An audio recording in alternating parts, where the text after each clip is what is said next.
O sige, para mas maganda, magkukwento na lang ako. Ano gusto nyo? Seryoso? Nakakatawa? Nakakaiyak o nakakatakot? Hindi, mas maganda pag sumasamahin ko na lang para nakakatanga.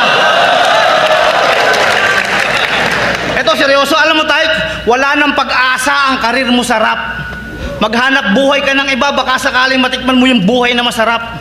Ang masakit, baka manahin ng mga magiging anak mo yung karir mong masalimuot. Kasi ang tanda mo na, pero wala ka pa rin naaabot.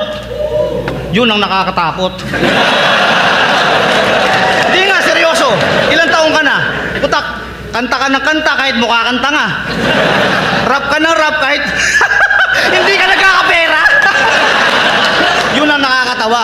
Ang matindi,